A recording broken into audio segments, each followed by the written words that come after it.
The witnesses know votes have been called. In fact, the clock's on 0, so I am more than likely to miss votes, but I don't want you to think that any of my colleagues left because of disinterest. They've been called to the floor. It's just a really important issue in my district. So I'm willing to risk the wrath of missing votes to ask some questions. And I wanted to go last because I wanted to hear everyone else's perspective. And I wrote a number of notes down, and I think I wrote them as accurately as they can be written. And this is the thought that kept going through my head. This past weekend, I saw a gentleman in my hometown walking away from a gas station carrying a gas can. So even I could figure out his car ran out of gas, and I had to make a decision whether or not I was going to offer him a ride. And I did. I offered him a ride. That's a risk, however small, that I was willing to take for myself. I would never ask any of you to do that. You have to weigh and balance that risk yourself. I'm willing to get on an airplane today because I want to get home quicker. The risk is very small. Something bad's going to happen. I'm not willing to go bungee jumping, even though the risk may also be small that something bad's going to happen. So I haven't heard a single one of you say there's no risk. In fact, you can't say there's no risk. Even Mr. Hetfield, I think he put 2 varies in front of it. He said it's very, very low. I don't know if it warrants 2 varies in front of it, but there is some risk. Nobody has said there's 0 risk. And I think every one of you would agree that the potential consequences of us getting it wrong are maybe cataclysmic. I mean, we have to be right every time. So the risk can still be small, and something bad can happen. And what I'm trying to get folks to do is weigh and balance the risk versus the potentiality of us getting it wrong. So let me start here. Have we ever gotten it wrong in the past? Now, I'm not talking about Syrian refugees. I'm talking about any category of refugees. Have we gotten it wrong? Has our vetting failed in the past? Is anybody aware of a circumstance where our vetting has failed in the past? Not all at once.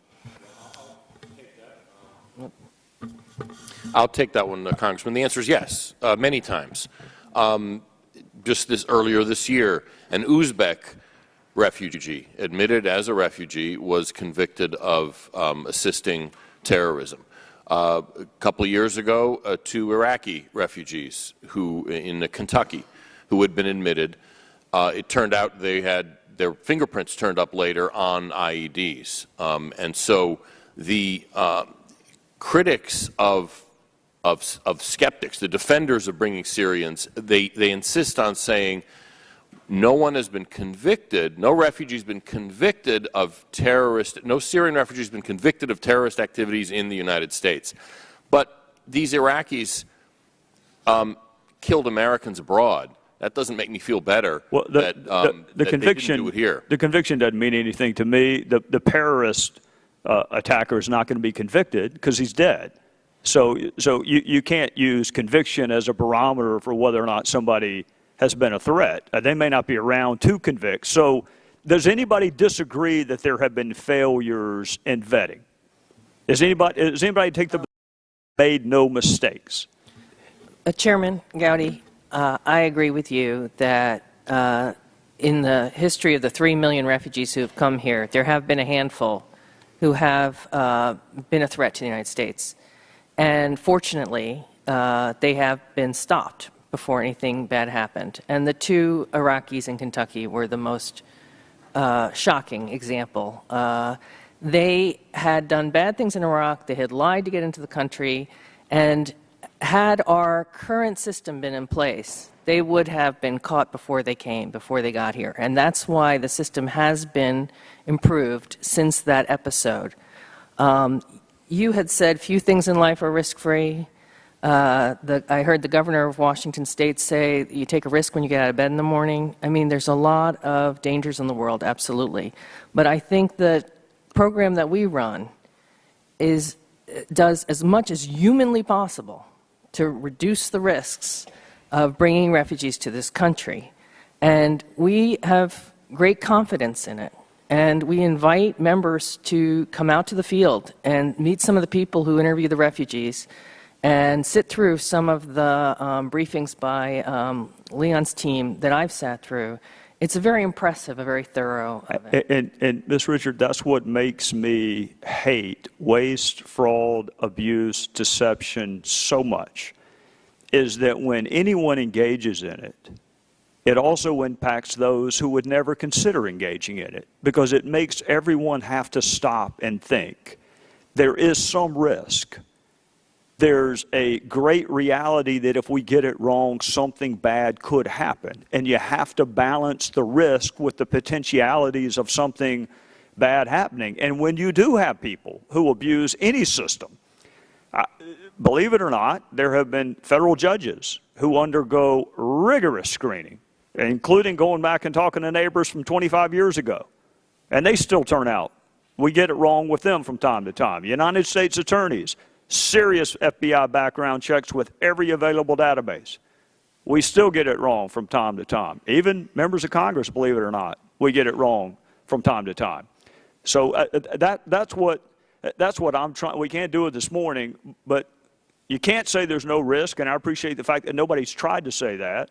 We all agree that we are dealing with an enemy that affirmatively wants to do whatever bad thing they can do to us. And I just think it's put the American people in a really, really tough position, particularly given the fact that public safety and national security are the preeminent functions of government. I do want to end, Mr. Richard, by thanking you for coming to South Carolina and noting that the reason you had to come to South Carolina was nothing that you had done.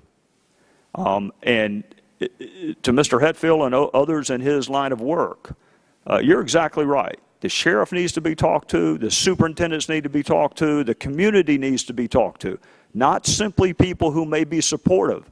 If you want to find out the truth, you got to talk to everybody, including those who may not support the program, so you can weigh and balance the competing evidence. You should not have had to come to South Carolina, quite frankly.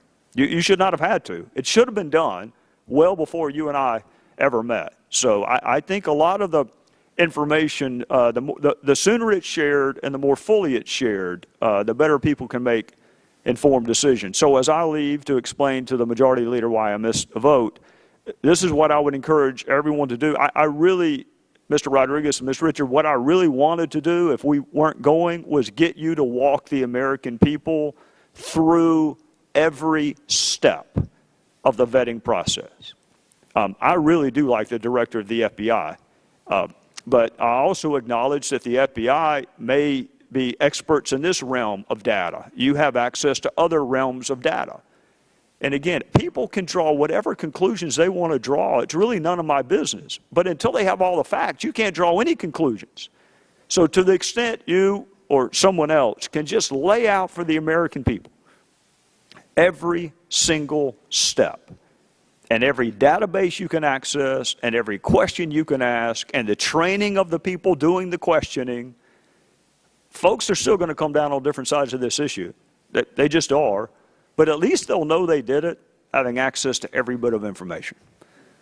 So with that, I want to thank all five. I do want to thank the administration witnesses for agreeing to a single panel. I know that is unusual, but given the circumstances of the day, it was a necessity.